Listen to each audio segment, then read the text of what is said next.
Magandang araw, nakabili nga pala tayo dito ng 2 kilong kamote. 30 pesos nga pala ang kilo ng kamote dito sa amin. Ganito talaga ang panahon ay dagsa ang kamote dito sa amin. Sayang nga at hindi malaang kami nakapagtanim ng kamote ni Kambal Vlogs. Nga sa nilabon o nilagang kamote ay masarap din itong gawing kamote Q. Kaya naman ay binabalatan ko na ito, 3 piraso nga lang pala yung gagamitin natin at sobrang lalaki nito. Kami ka pa naman pwedeng gawin na pagluto dito sa kamote, kaya lamang ito talaga yung pinakamadali, yung kamote Q. At kung napansin niyo nga merong may itim yung kamote ay wala namang problema yan dahil hindi naman yan bulok. Maganda din ngang itinda itong kamote Q dahil ang isang stick ng kamote na nabili namin noong sa Katanawan ay 10 piso ay 3 piraso na. Kung may sarili ka namang tanim na kamote ay pwede mo talaga itong gawing negosyo. Tapos ko nang balatan yung 3 piraso ng malalaking kamote at gagayatin na natin ito ng pabilog.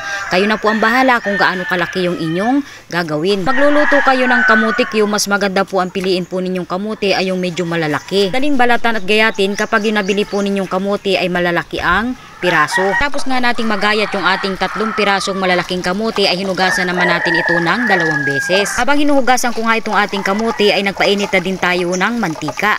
Bago ko inilagay itong ating kamote ay sinigurado ko muna na mainit na talaga itong ating mantika. Ito ay para maiwasan na magdikit-dikit yung ating nilulutong kamote. Malalaman natin kapag luto na ito kung madilaw na ang kulay. Nilakasan ko na nga pala ang apoy para mas madaling maluto yung kamote. Pinagsama-sama ko na nga pala yung ating nilutong kamote at naglagay ako dito sa gitna ng asukal para mabilis siyang mag-caramelize. Mas maganda din po sana kung medyo malakas yung ating apoy para mas madaling mag-caramelize yung sugar. Kung mapapansin nyo nga dito ay unti-unti nang natutunaw yung ating nilagay na asukal. Kapag natunaw na nga yung ating asukal ay haluin lamang natin ito para lahat ng kamote ay malagyan ng asukal.